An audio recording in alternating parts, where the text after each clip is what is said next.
Welcome to Betrayal and Revenge. I'm your storyteller, and today I'll take you on a journey of secrets, lies, and payback. Make sure you stay with me until the very end. You won't want to miss how it all unfolds. And when it's over, I'd love to hear your thoughts, so drop a comment below and let me know what you think.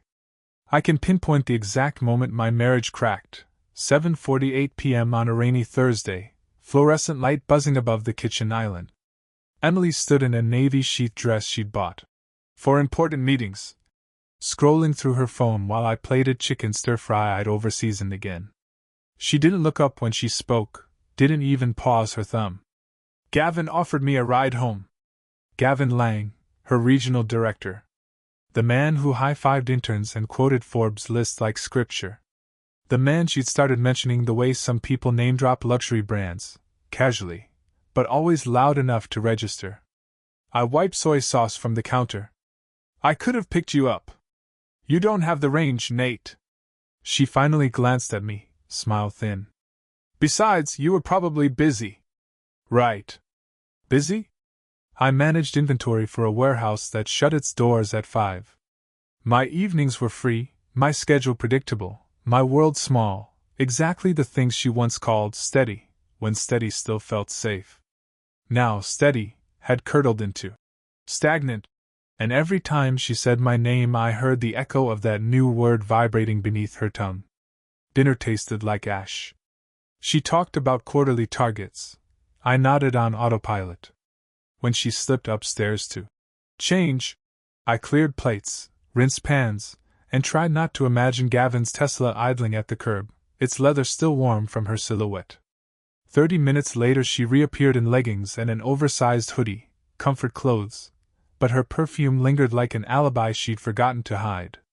She kissed my cheek, murmured, "Exhausted," and disappeared into bed. I stared at the darkened hallway.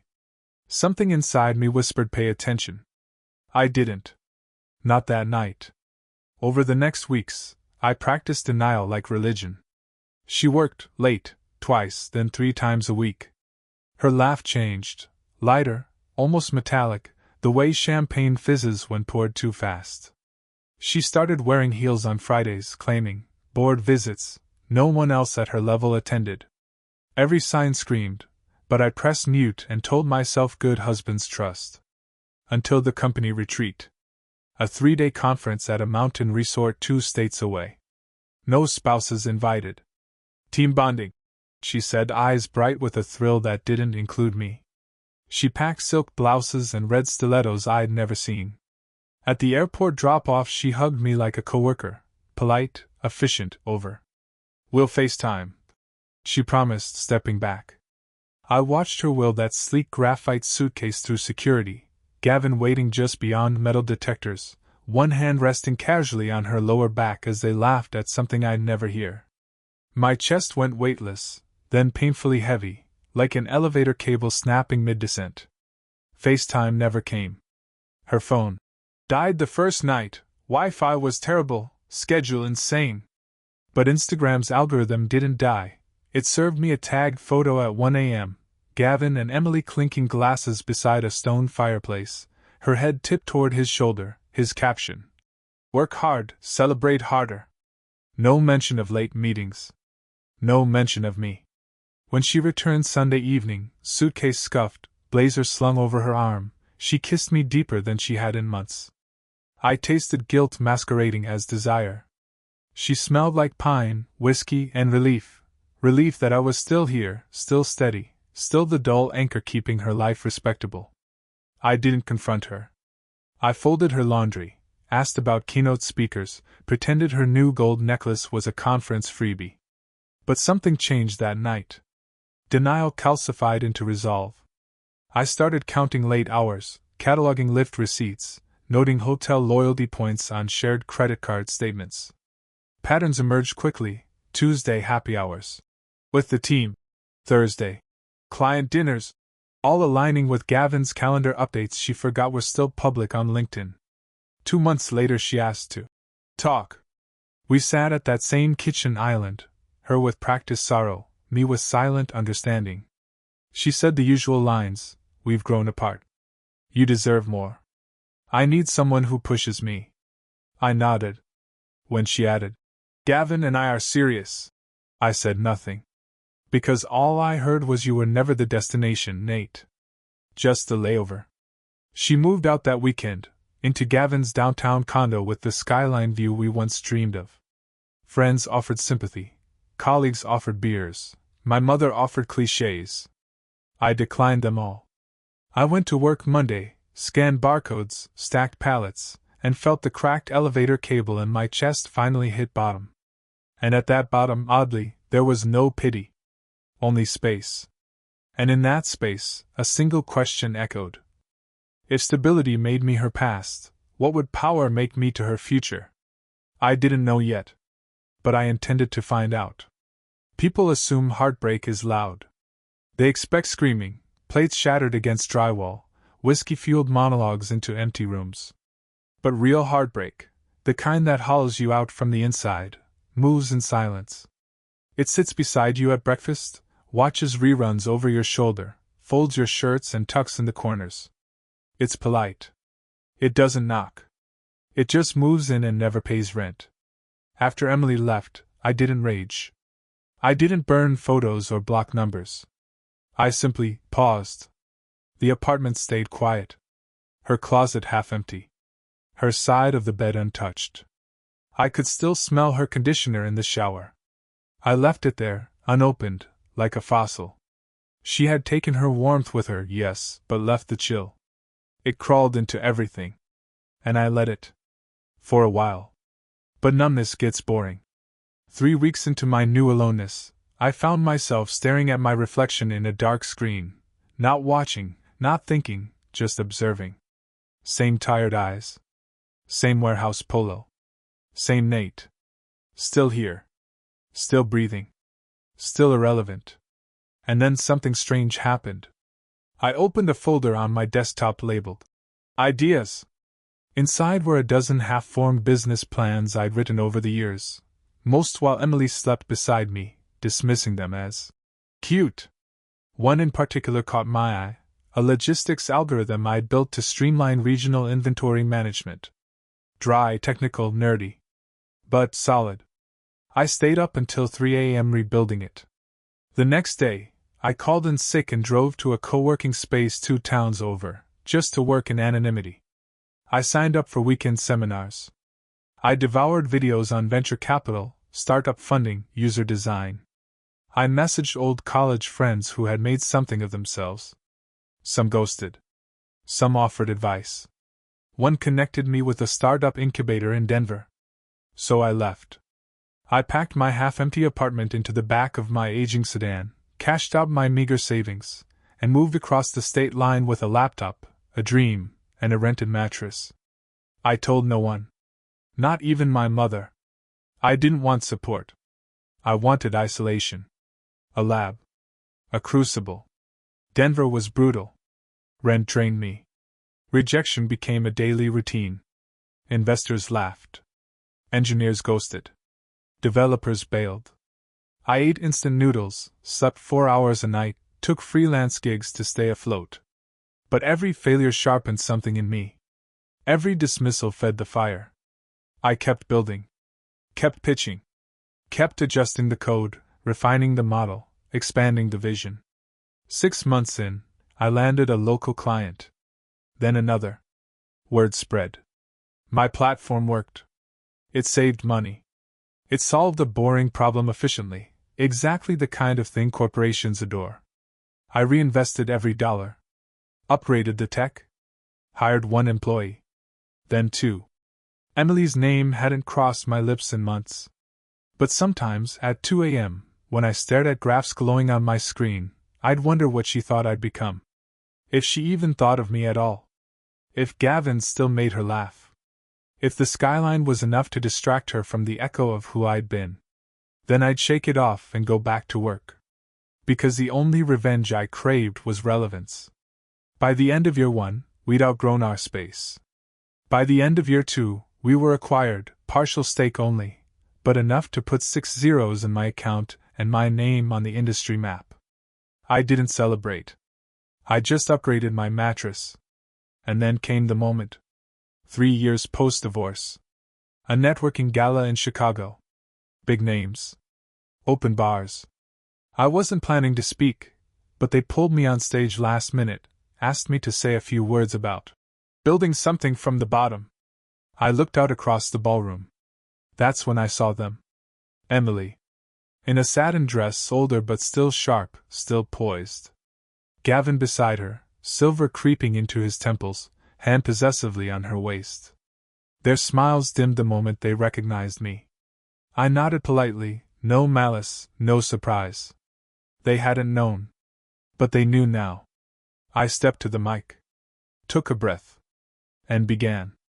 I don't remember exactly what I said that night. There was a microphone, a polite crowd, the low hum of crystal glasses clinking in the background. But the words? They weren't planned. They came like breath, natural and unforced. Something about humility. About failure. About how sometimes getting everything you want begins with losing what you thought you needed. I didn't mention names. I didn't need to. I saw her flinch when I said, "Rejection is often the greatest fuel for reinvention." I saw Gavin's jaw tighten when I mentioned earning your way into rooms that once felt off-limits. Their reaction wasn't rage. It was discomfort. Discomfort born from recognition. I wrapped up quickly, shook a few hands, endured the flash of phones I hadn't asked for. Then I made for the back exit. I didn't want applause. I wanted fresh air. I wanted silence. But fate, as always, had its own timing. "Nate?" I turned slowly. She stood just inside the hallway, half-shadowed, one hand holding her clutch like a shield. Emily. Not the woman I married. Not the polished queen of boardrooms. Just Emily. Smaller than I remembered. Not physically. Spiritually. "I didn't know you were speaking," she said. Voice careful, tight. "Neither did I." I smiled. "They like last-minute surprises." She stepped closer. Not too close. Just enough. Enough to smell the ghost of her perfume, different now. Something floral and anxious. "You look," she paused. "Different. Time'll do that." She nodded, unsure what she'd hoped for. Conversation. Confession. Regret. I gave her none of it. "I read about your company," she offered. "It's impressive." I could have said thank you.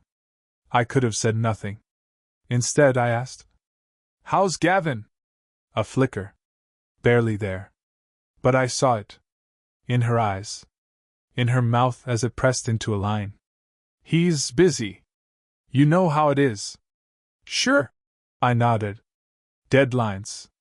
Pitches. Late nights." She didn't laugh. Didn't even fake it. "Nate," she started, then stopped. "I know things ended the way they did. But I'm glad you're doing well." I tilted my head. Studied her.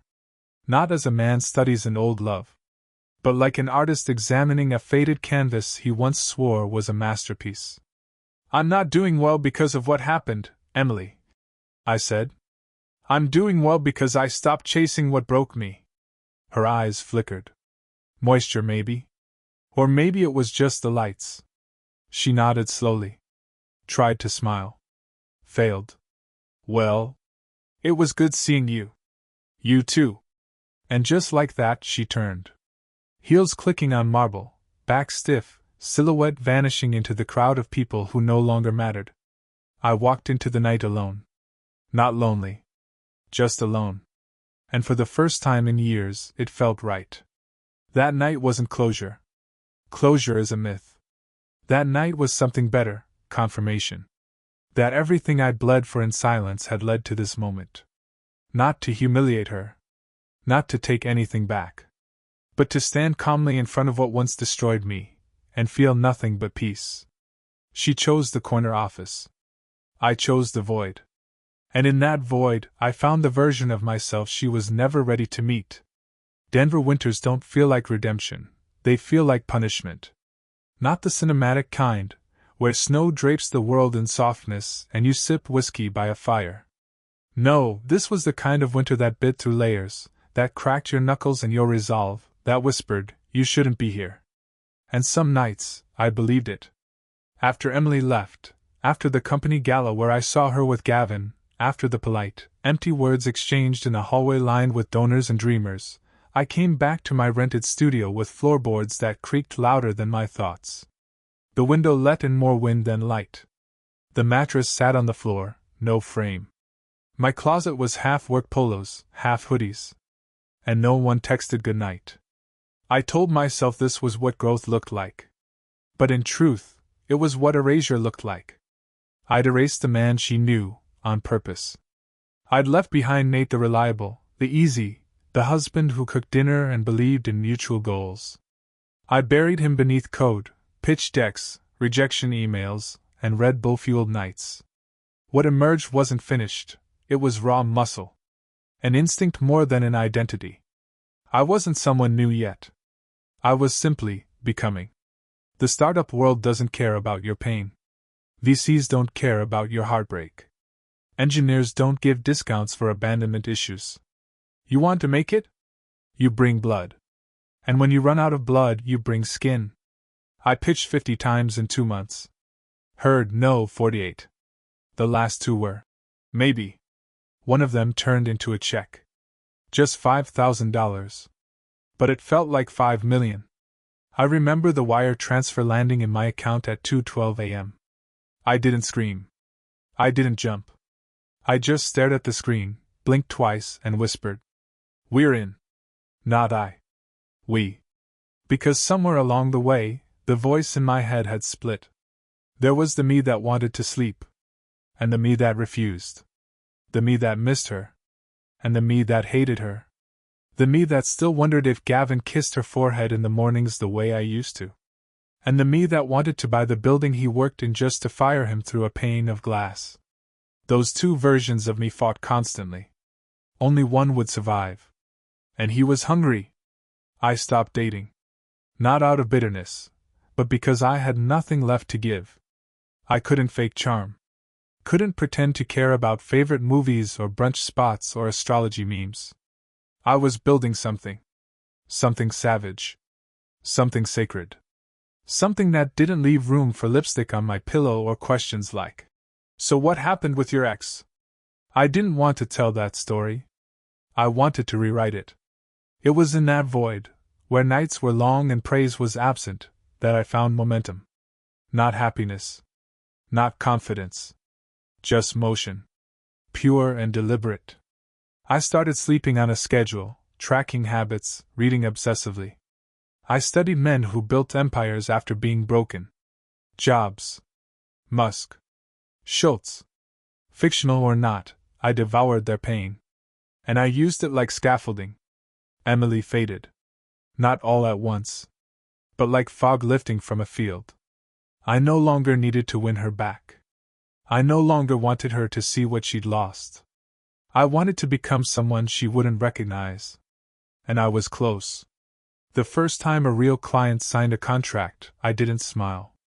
I stared at the PDF on my cracked laptop screen and exhaled like I'd just surfaced from 3 minutes underwater.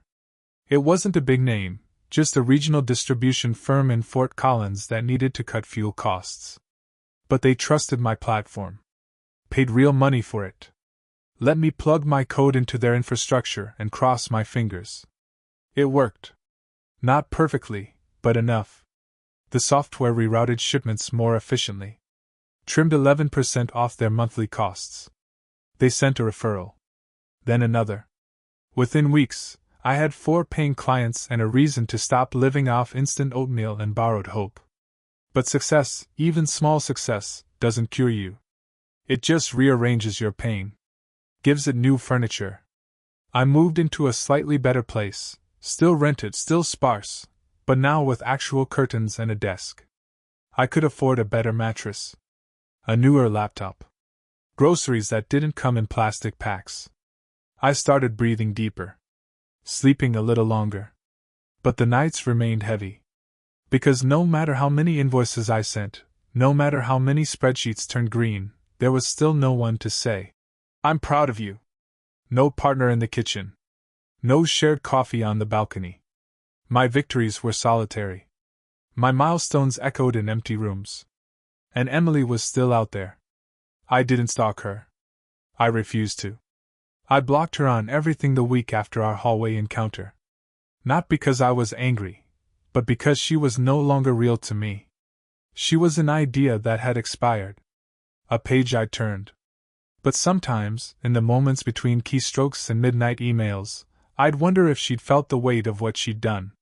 Or if Gavin had filled every crack with money and smooth lies. I didn't miss her. I missed the man I used to be around her. The ease. The innocence. The belief that love was permanent, and that careers didn't destroy people, they lifted them. That illusion was gone now. Burned out of me. In its place, clarity. Brutal, sharp-edged clarity. So I leaned into it. I hired my first employee, Alan, a data analyst with the moral compass of a priest and the caffeine intake of a hacker. He didn't ask about my past. Just took the code and built it better. Then came Maya, operations smart as hell, eyes like steel. She didn't flinch when I said we were playing for legacy, not just profit. We became a machine. 1 year in, we had 10 clients. 2 years in, we were fielding acquisition offers from logistics giants. I turned them down. Not out of greed, but because I hadn't finished the story yet. I hadn't hit the chapter where the man they dismissed became the one they answered to. That chapter was coming. I could feel it. It wasn't just about business anymore. It was about identity. Every line of code was a brick in the castle I was building. Every client a vote of confidence. Every month I didn't quit was a middle finger to the version of me that once thought comfort equaled value. I started dressing better. Speaking sharper. Moving with purpose. The world, it turned out, listened differently when you carried yourself like you didn't need anything from it. And somewhere along the way, the void that once hollowed me out started to feel like space. Room to grow. Room to build. Room to become. I didn't notice the shift when it first happened. Growth, real growth, is subtle. It's not champagne or spotlights or some viral feature on TechCrunch. It's the moment you walk into a room full of people who used to ignore you, and they pause. Their posture changes. Their eyes narrow just enough to say, "Wait. I know that face." It was at an industry panel in Austin. I'd been invited by a startup accelerator I once begged to consider my pitch, and who, back then, sent me a 2-line rejection. Now they wanted me on stage. Not as a cautionary tale. As an example. Founder of the year, they said.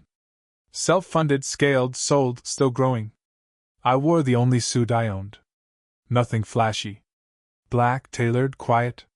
The other panelists were the usual suspects, investors, CEOs, men with pocket squares and practiced grins. They spoke in sound bites. I spoke in scars. Told the audience how I built the company not in a boardroom, but on a rented mattress. How rejection was just proof you were aiming high enough. How silence, loneliness, and failure were the real accelerators. They clapped. But I wasn't there for claps. After the panel, a woman approached. Blonde, mid-30s, sharp heels, confident stride. "I run executive strategy at Ravenhill Logistics," she said. "We've been watching your growth. Would love to set up a call." Ravenhill. That name hit like cold water. Gavin's company. I didn't flinch. Didn't show it. Just nodded slowly, took her card, smiled the kind of smile I'd learned to weaponize. "Let's talk," I said. "I've got availability next Thursday." Inside I burned. I went back to my hotel that night and didn't sleep. Not from nerves. From calculation. If Ravenhill wanted me, it meant they were paying attention. If they were paying attention, it meant someone inside was hurting. And if someone inside was hurting, maybe, just maybe, it was him. But I didn't want revenge.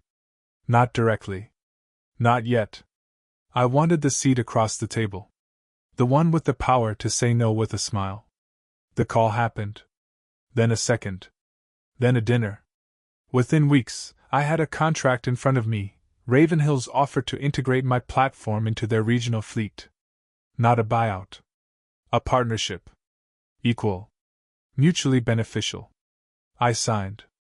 And that's when I saw it, the email CCs. The internal chain. Gavin's name. Director of Strategy. Which meant he worked under her now. The blonde woman with the perfect pitch. He was no longer the boss. Just another middle manager trying not to drown in the weight of younger, hungrier minds. I leaned back in my chair and stared at the screen. Not with joy. Not with bitterness. With certainty. Everything they took from me, the confidence, the love, the future I thought was mine, I had rebuilt. Not by seeking their validation, but by outgrowing the world they built without me. I sent the signed contract. No message. No flair. Just the signature. 2 hours later, Gavin himself emailed me. Welcome aboard. Looks like we'll be working together again. I didn't reply. Because some things don't need words. Just presence. There's a myth in business, and in life, that success is loud. That when you make it, the world erupts in applause, champagne rains from the ceiling, and your phone doesn't stop buzzing. But the truth is, when you finally arrive, really arrive, it's quiet. Like stepping into a room where everything is in its place. No need to speak. No need to prove. Just presence. That's how it felt when the Ravenhill integration went live.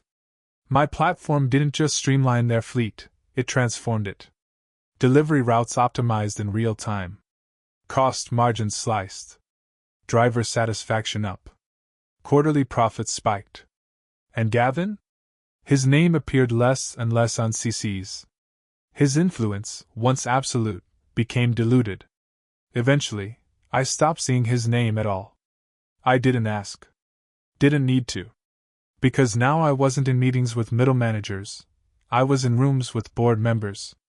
I was the quiet guy at the end of the table whose opinion everyone deferred to. Not because I demanded it. Because I earned it. Because my numbers were flawless, my logic undeniable, my execution surgical. Emily would have never survived this world. Not because she wasn't smart. Because she needed applause too much. I didn't. I needed results. Within a year of the Ravenhill contract, I launched a second product.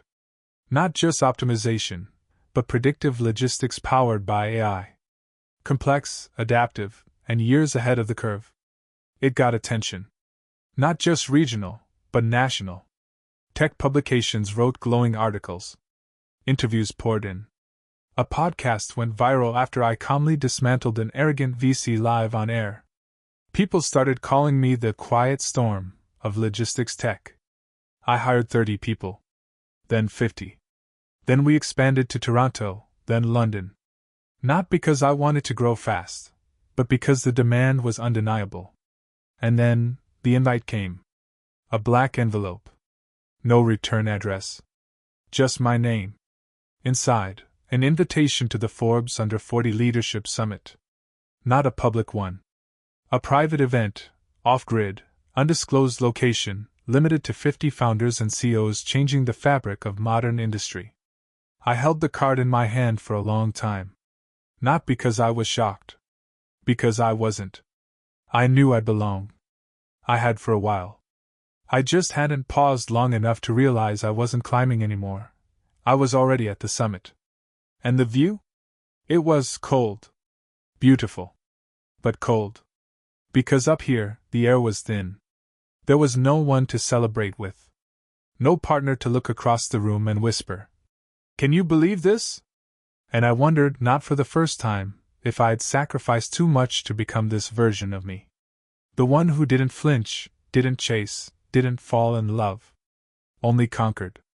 But that night, as I walked home past glass buildings reflecting back the empire I built brick by brick, I felt no regret. Only peace. They thought they buried me. They didn't know I was a seed.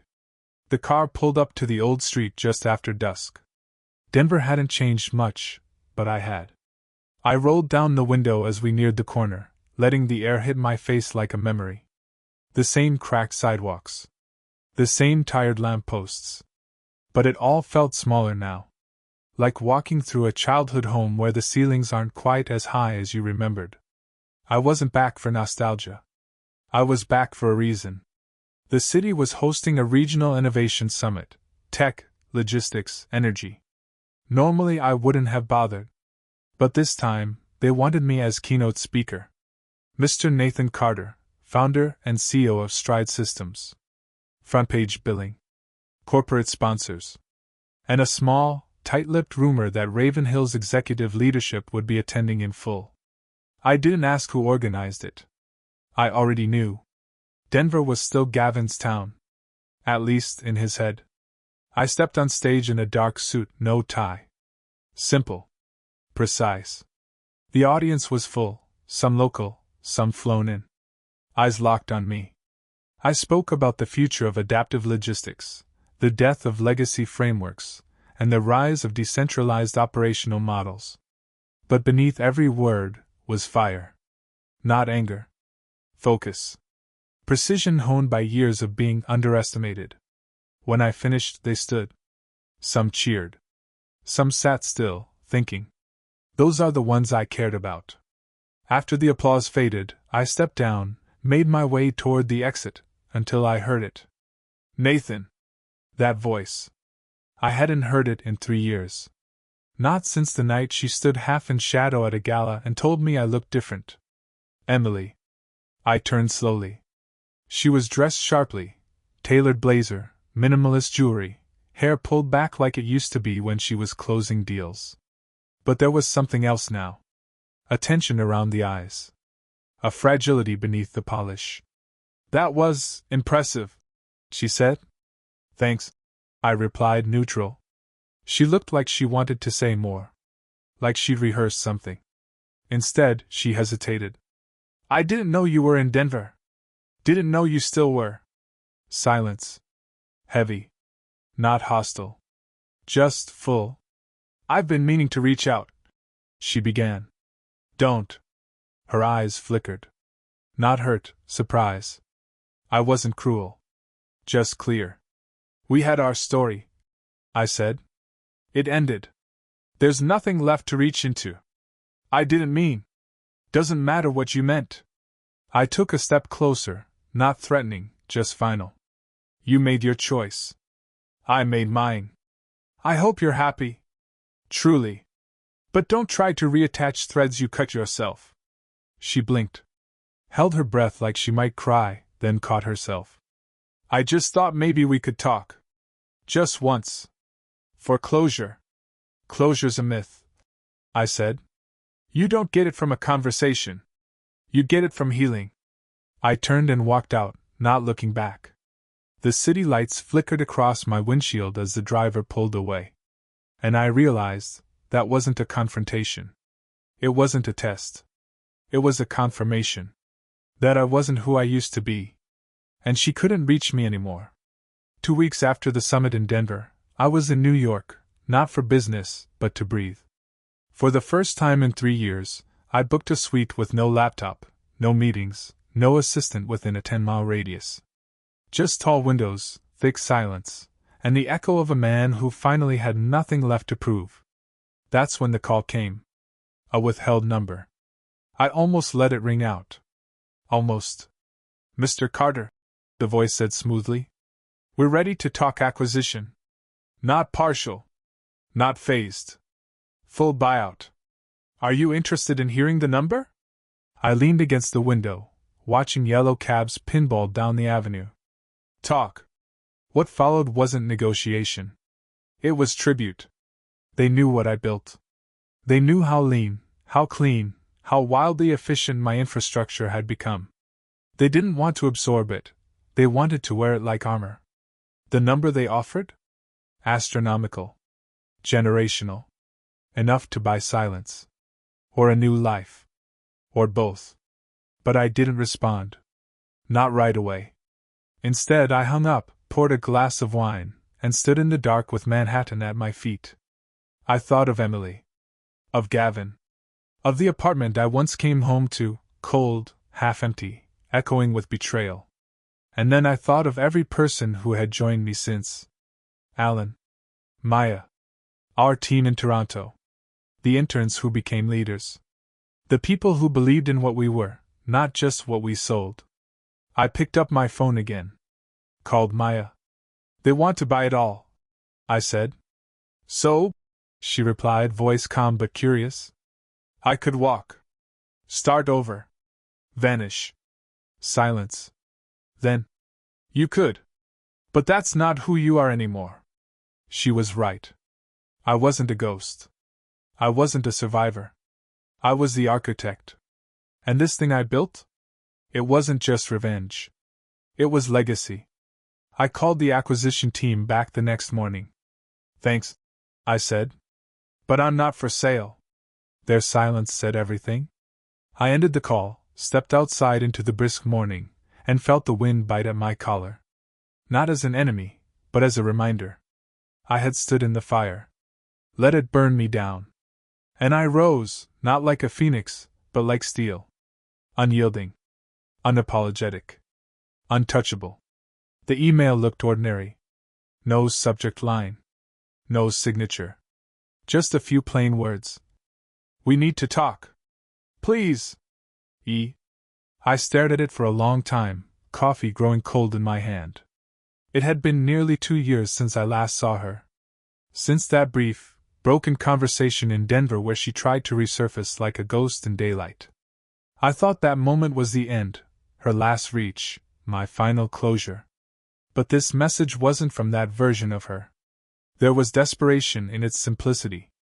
I didn't reply. Not immediately. Not even that day. But I didn't delete it either. Something about it gnawed at me. Not because I wanted to hear from her, but because I needed to understand why now. What happened between then and now to make her reach out again, after all this time? 2 nights later, another message arrived. He's not who I thought he was. I was wrong about everything. I didn't need to ask who he was. Gavin. The man she left me for. The man who once sat at the top of Ravenhill like a king, pouring money and charm over her like gasoline on a fire. I'd always assumed they imploded eventually. Most people like him do. But she'd stayed quiet. Committed, at least in appearances. Until now. A week passed. I responded. Say what you need to say. She answered in less than 5 minutes. Can we meet? I wouldn't ask if it wasn't serious. I stared at those words, heart steady, mind sharp. The man she once abandoned would have jumped at the invitation, desperate for a scrap of affection, a second chance, an explanation. But that man was long gone. Buried under steel, victories, and silence. Still, I was curious. So I agreed. Public place.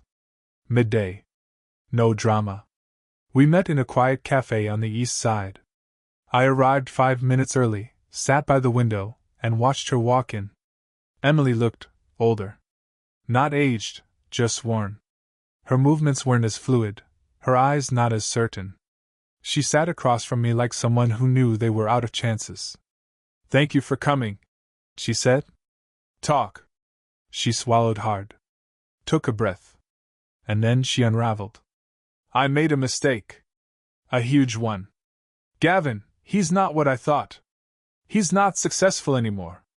He's manipulative. Controlling. He lost his position months ago. He drinks. He hasn't hit me, but sometimes I think he wants to. I said nothing. I thought I was trading up. I thought I was choosing stability. Power. But I walked into a cage.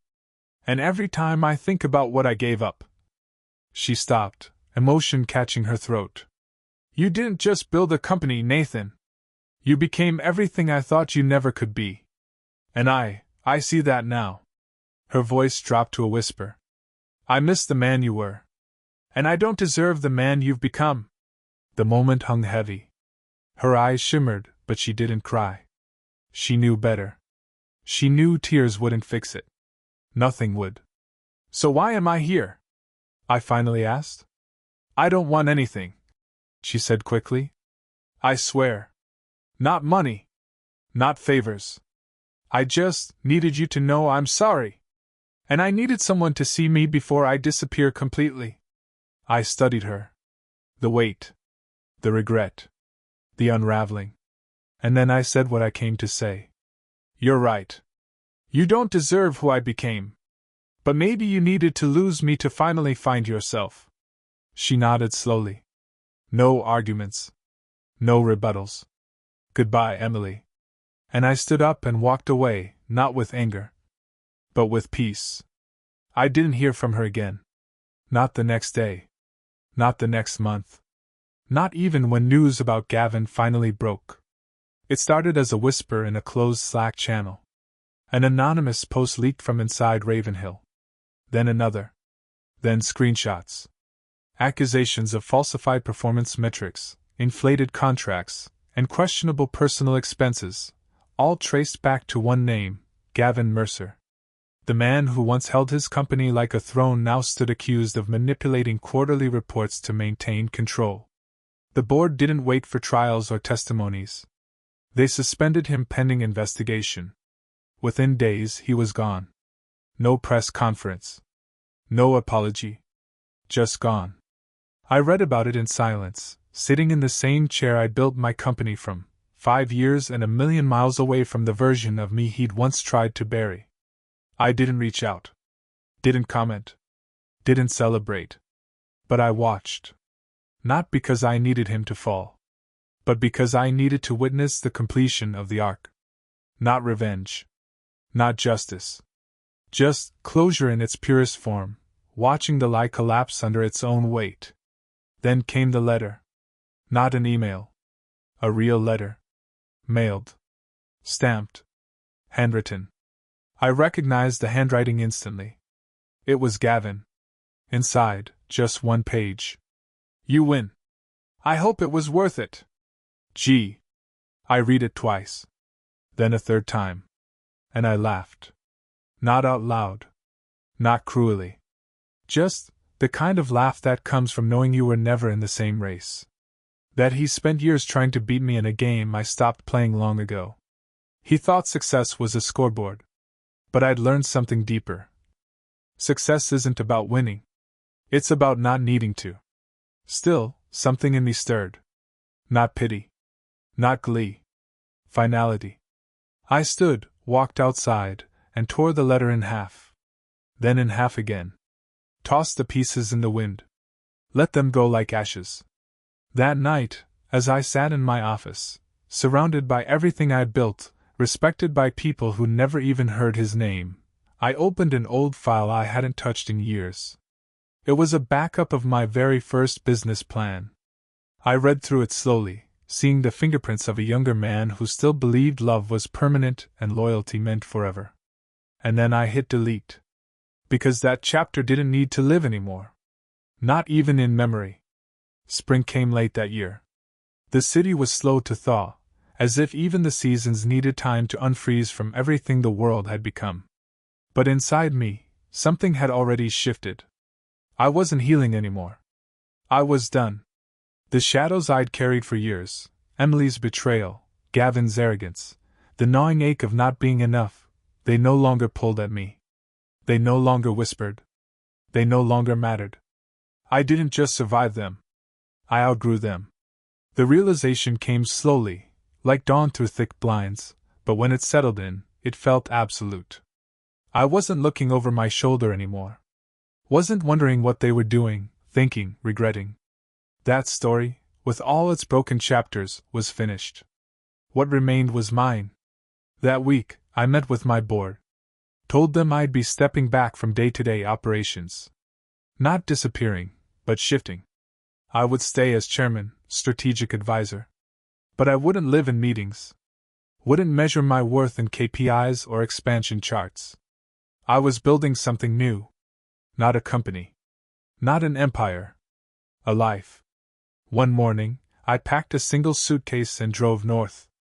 No destination. Just movement. Past towns I didn't know, trees I didn't recognize, and gas stations with old signs and burnt coffee. I stayed in small places. Talked to people who didn't know my name. Let the silence settle in. And for the first time in years, I felt something unexpected. Lightness. Not joy. Not yet. But peace. Honest peace. On the 5th day of the drive, I stopped at a cabin off a lake. No Wi-Fi. No cell signal. Just birds, wind, and the sound of water moving like breath. I sat on the dock at sunset, barefoot, with my feet dangling over the edge, and I thought, this is what winning looks like. Not the applause. Not the revenge. Not even the silence afterward. It's the absence of war inside yourself. I closed my eyes, smiled, and whispered to no one, thank you for leaving me. Because if she hadn't, I'd never have become the man I am now. 5 years drifted by like distant thunder, loud only if you strained to hear it. My company thrived under new leadership, revenue arced upward, but I tracked success the way sailors track the stars, with quiet glances, never worship. I'd become a man of deliberate mornings, black coffee poured into hand-thrown pottery, an hour of reading, then a walk along the lake road where frost still clung to pine needles like stubborn ghosts.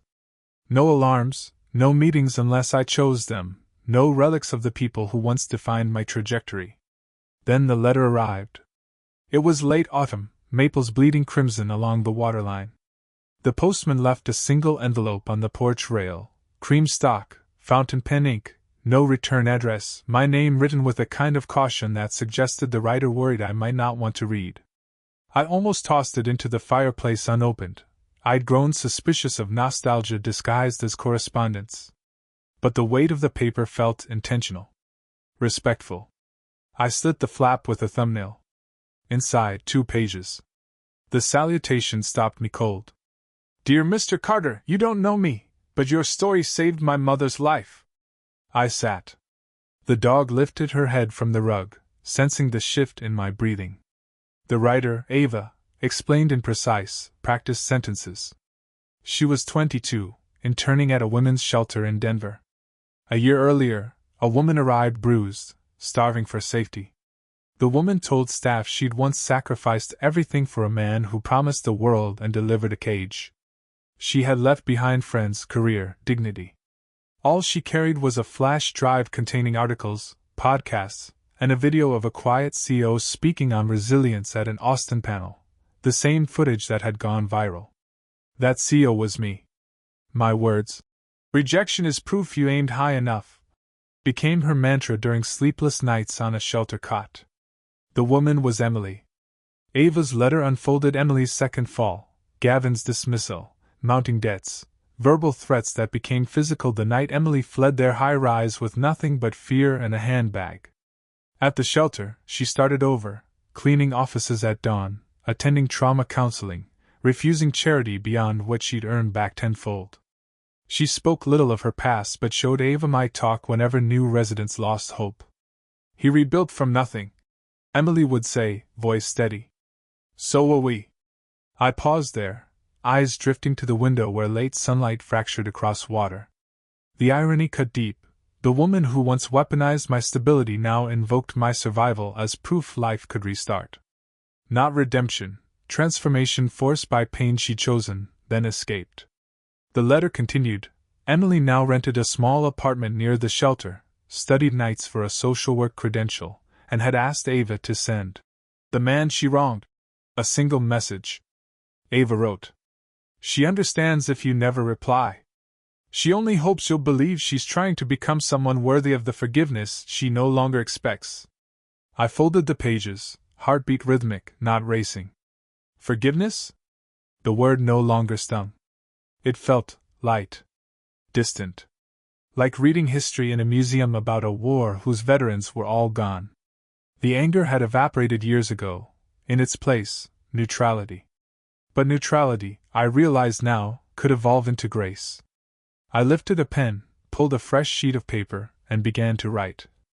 Not to reopen a story. Not to reclaim lost years. But to send a final note across the gulf. A simple acknowledgement that even broken narratives can cultivate gardens once the smoke clears. I kept the letter on my desk for 3 days before writing back. Not because I didn't know what to say, but because I wanted every word to mean precisely what I felt. No performance. No residue of ego. Just truth. When I finally wrote it, I chose a plain sheet of linen paper. No logo. No watermark. I signed it only with my first name. Ava. Thank you for your letter. I don't know what moved you to write me, but I read every word slowly, and I want you to know something with absolute clarity. I carry no anger towards your mother. Not anymore. What she did to me once left a scar, yes. But I've come to realize that not all scars are signs of pain, some are evidence of survival. I've long stopped reliving what was taken. These days, I live entirely in what I've built, who I've become, and what I now protect. If your mother is truly building herself anew, not out of shame but out of will, then I hope the world gives her the space to grow. That space will always include silence from me, not to punish, but to honor our final moment. It was closure. Let it remain so. Please tell her this. She was right. I did rebuild. And it was worth it. With quiet respect. Nathan. I didn't reread the letter. I sealed it, stamped it, walked it to the post office myself, and mailed it without looking back. And when I stepped out into the late afternoon chill, I felt something unfamiliar rise in me, something lighter than peace. Not joy. Not pride. Just clarity. I realized then that forgiveness, real forgiveness, isn't about letting someone else off the hook. It's about unhooking yourself from the weight they left behind. You don't have to forget. You don't have to reconnect. You just have to decide that your present doesn't owe a damn thing to their past. Later that night, I sat on the porch with a mug of something warm, watching the sky turn from copper to ink. The lake was still, holding the last reflections of fading light. My dog snored at my feet, and for the first time in years, I felt whole in a way no success, no speech, no revenge had ever made me feel. I had nothing left to burn. No one left to prove wrong. No wars left to win. And that, I realized, was the truest ending I could ever ask for. I didn't expect anything in return. Not another letter. Not a thank you. Not closure dressed up as contact. What I sent wasn't a thread to pull, it was the final knot, tied with quiet dignity, placed down and left alone. Weeks passed. The air grew sharper. Mornings came with frost on the windows and the scent of wood smoke curling through the trees. I spent my time editing a collection of essays I never intended to publish, cooking in silence, repairing small things that didn't need fixing just for the comfort of working with my hands. There were no cameras anymore. No meetings. No applause. And for the first time, I didn't miss any of it. It was Ava who broke the silence one last time, not with a letter, but with a postcard. No return address, no formal message. Just an image of a quiet beach in Maine, a child's drawing of a house etched into the sand below a sun. And on the back, in neat handwriting. She read your letter 4 times. Then she cried. Not from grief, but from gratitude. She said that was the first time in 10 years she felt seen without being judged. Thank you for giving her that. And thank you for showing me what healing can look like. I kept the postcard. Not as a token of sentimentality, but as a reminder that what we endure doesn't define us. What we become afterward does. I walked to the dock that evening, the sky low and moody above the water. The dog followed, tail slow and content. We sat there in the stillness, the air rich with earth and pine and the hush of things that finally let go. In the distance, a loon called, long, clear, lonesome, but not sad. And I whispered not to anyone, but to the version of myself I'd finally outgrown. It's over. You're free. And I was. Not because they changed. Not because they were gone. But because I'd chosen a life big enough that their shadows no longer fit inside it. Thank you for listening to this story until the very end. If you enjoyed it, don't forget to subscribe to Betrayal and Revenge, give us a like, and hit the bell so you won't miss new tales. Share your thoughts in the comments, I value your feedback. See you in the next stories of Betrayal and Revenge.